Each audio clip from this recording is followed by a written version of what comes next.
Hello student, welcome to this machine learning platform, and on this platform you'll find explanation to difficult topics, illustrations, quizzes, tests, a lot of stuff. So make sure that you subscribe so that you don't miss any upcoming videos. Okay? To make the story short, let us begin.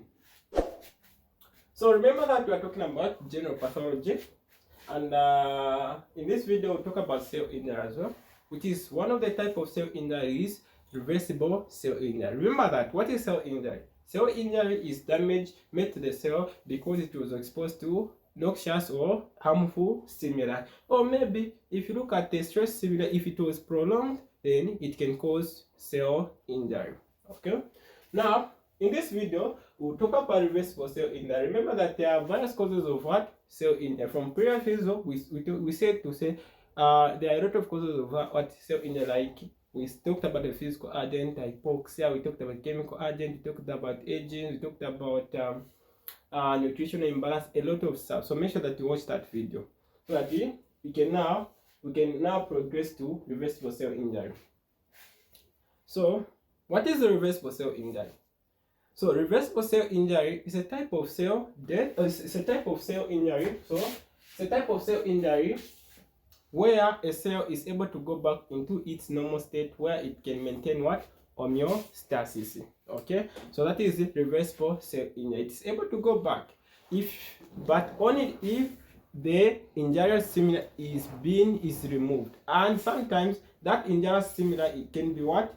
It is maybe transient or it is mild. It's not that too severe to cause irreversible cell injury. Make sure that you understand that. Okay, so what is irreversible cell injury? Type of cell injury where a cell, so here the first point is a cell goes back to a normal state. Why? Because there could be a lot of reasons. Why? What's the reason why a cell can go back to a normal state after being exposed to harmful stimuli? The first reason is what? The harmful stimuli is what? Removed. Okay, the first reason is what? The harmful stimuli that it was exposed to, it is being removed. Then what else? What about if the harmful stimuli is transient and it's not that so severe? Basically it can cause what? Irreversible cell injury. Okay, so the other thing, there are the two things that I've talked about. It can be the harmful stimuli has been removed, or maybe the harmful stimuli is not that too severe, or it is transient, mild as well.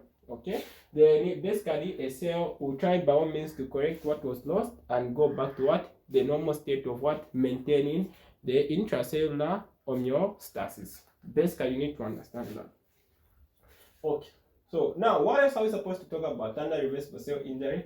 We know there are a lot of causes of the same causes that we talked about, that we talked about in the previous video. Those are the same causes that can cause what? Reversible cell injury. Now the most important thing now, what we need to understand is what? The morphological features of reversible cell injury. Now, why talking about the morphological features? Because it can help you to distinguish between if the cell has undergone cell injury or it has undergone cell adaptation. Because again, it is very important to know morphological features of reversible cell injury and irreversible cell injury. Why? Because it will help you to differentiate. If you are maybe trying to treat someone, you are able to tell that this is the reversible cell injury and this is the irreversible cell injury using what? Morphological features. Okay, and the other point that I can tell you is that these morphological features that we talk about are the things that will occur late. Okay, but the earliest manifestation that can occur are what?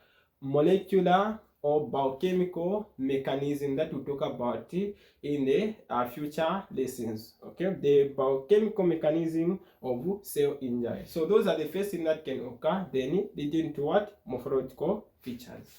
Okay, so what are the morphological features of reversible cell injury? Okay, morphological features. So what are the morphological features?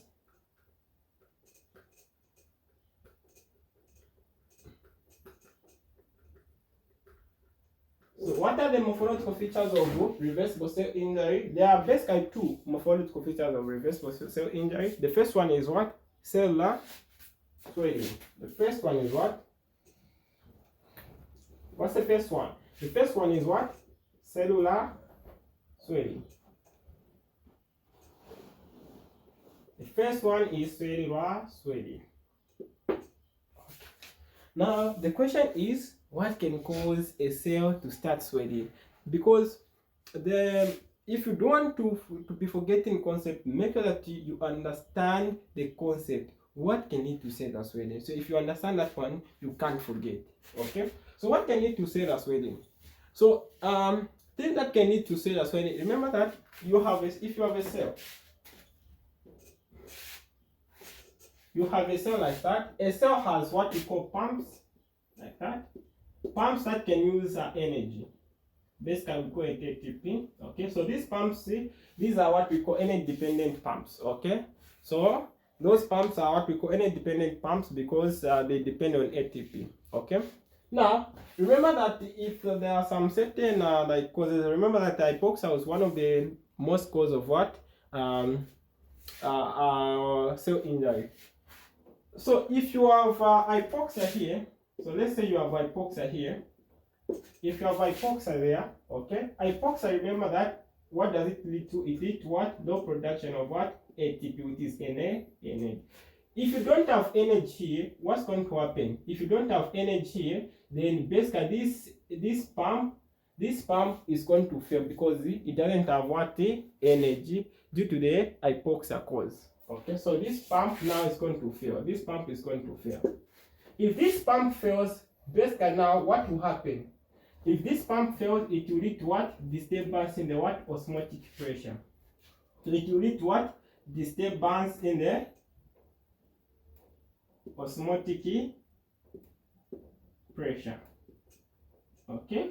Now, if it leads to disturbance in the osmotic pressure, what's going to happen now? Water will start rushing into what? Into the cell, like that. If water now rushes into the cell, it will lead to what? Cellular swelling. So that is the mechanism. That's what really happens under molecular level. So what are we saying under cellular swelling? We are saying the first one is it can lead to what? What's the first thing that it can lead to? It can disturb what?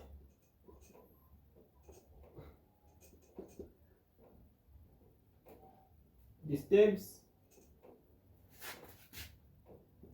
ion pumps, let me just say energy dependent pumps, like what? Like sodium pumps, okay. So if it disturb that, basically we said it now water will rush into the what? The cell, leading to what? Cellular swelling. Then what else? We said it also disturbs what? Osmotic pressure. Okay. If there is disturbance in either, it can lead to what? Cellular swelling. So those are the major causes of cellular swelling. And remember that cellular swelling is what? One of the earliest morphological feature of what? Cell injury. Very, very important what? Point. What is the other thing?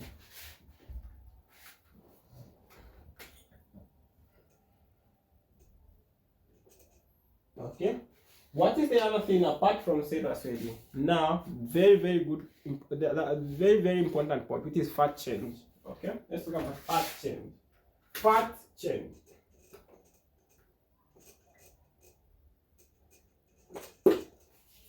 Very, very important one. So fat chain, what is fat chain? So remember that fat chain is what? It's just the accumulation of triglyceride inside the what? The cell. If there are a lot of free fat acid in a cell, then that cell is undergoing what? What we call fat change. Okay? So a good example. Again, if this is a cell like that, okay? If it's a cell now, this free fat acid, then they rush into this cell and they become accumulated inside there, free fatty acid or triglyceride there.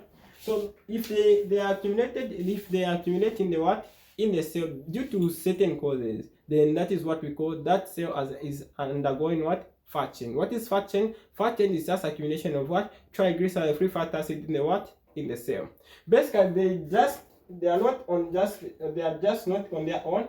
These triglycerides, they are going to be what, put into vesicles. So the vacuoles, they are not vesicles but vacuoles. So the accumulation of what, triglyceride inside the vacuoles of different cells, then it's going to cause fat chain. So what is fat chain? Fat chain basically starts the accumulation of what, triglyceride. How can you see those triglyceride or free fatty acid?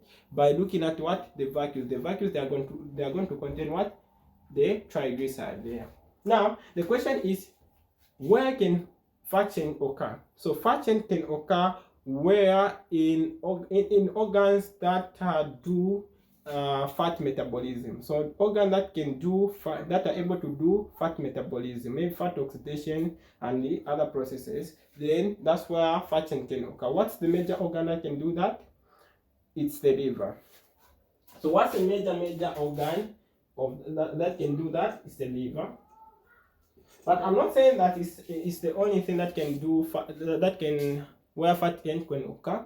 There are also other organs like the kidneys, like the heart, a lot of organs like that. Okay, but those are not the major ones. The major one is the liver. That's where fat chain mostly occur, because it's a organ that do maximum what, fat metabolism. Okay, so now what can cause fat chain? So that's the question. What can cause fat chain? The first one is what? What can cause fat chain? Basically, we know that, okay, we know it's because due to those causes that we talked about, those causes of cell injury, but we'll just pick things that can basically lead to what, fat chain. The first one is what? What if someone, remember that we talked about mechanical trauma. What if someone direct injured the hepatocyte or the liver cells there? Okay, so the first cause is hepatocyte damage. Hepatocyte damage. So a lot of things can cause hepatocyte damage. A lot of things. Maybe alcohol consumption. Maybe there is just an underlying condition. There is cardiac failure. A lot of causes can cause what, hepatocyte what, damage. So these hepatocytes, if they are damaged, basically they start releasing what, fats, like free fat acid, that can now start accumulating in what, different hepatocytes like that. What else?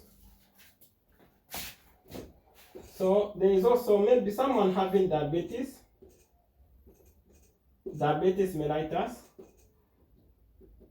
Okay, so diabetes mellitus can also cause what, fat chain. Basically, remember that someone with diabetes, they are going to have accumulated what, free fat acid. Those accumulation of free fat acid can rush into what, into the hepatocyte and the causing what, fat chain. Okay, so now what is the mechanism of action, or what's the mechanism on how fat chain can come about? Well, these are the causes, yes, but although there are a lot of causes of what, fat chain, a lot can cause what, fat chain. Also genetic factors can cause fat chain, because there are some genetic diseases that can affect the liver, a lot of causes. Okay, so now what can lead to what, fat chain? So what is the mechanism on how fat chain can come about? Okay, let's say this is the liver. Okay, this is the hepatocyte, this is the liver cell. Okay, this is the liver cell. Okay, so the first mechanism is what, excess entry of what, free fat acid from peripherals. Okay, the first one is what, excess entry. Okay, so if free fat acids are coming into what, free fat acids are coming into the hepatocyte in like a abnormal manner, in excess, basically due to maybe a lot of diseases that can cause. Good example that I've given is diabetes mellitus. Okay, can cause free fat acid to start rushing into what, into the hepatocyte, causing what, the fat chain. Because here in the liver, this free fat acid will be converted maybe into triglyceride. Then in these vacuoles, you will look at the vacuoles. The vacuoles inside the liver, they'll have fats, accumulation of fat in those vacuoles, then giving rise to what? Fat change. What else? Apart from excess entry of what? Free fat acid. What else? Also, what if the liver, it is failing to break down what? Fats, or to oxidize fat. So the other mechanism is that within the hepatocyte itself, within the hepatocyte, is failing to what? To destroy those free fat acid that are there. Maybe it is failing to what? To make sure that it undergoes what? Fat metabolism, like what? Fat oxidation, or the beta oxidation of what? Free fat acids. Okay, so so there are also causes of where a liver fails to metabolize what? Free fat acids. So what is the other cause? The other mechanism is the failing to what? Beta oxidation. Okay, so if there is decrease in beta oxidation, it can also cause what? The fat chain. What else apart from that? Apart from failing for beta oxidation or metabolism of free fat acid, then also the removal. Okay, what if also the liver fails to remove what? The free fat acid that are there. Okay, also can cause what? The fat chain. So basically those are the mechanisms that can use to what? Fat chain. Okay. Now, at this point now, since we know the morphological features of reversible cell injury and also the definition of reversible cell injury and also some various common causes of what? Reversible cell injury. So make sure that you stay tuned. In the next video, we'll talk about irreversible cell injury, talking about more about necrosis, patterns of necrosis, and things that you need to morphological features of necrosis and other things. Then also apoptosis, we'll talk about it. Thank you for your time. Make sure that you subscribe so that you can be updated with our upcoming videos.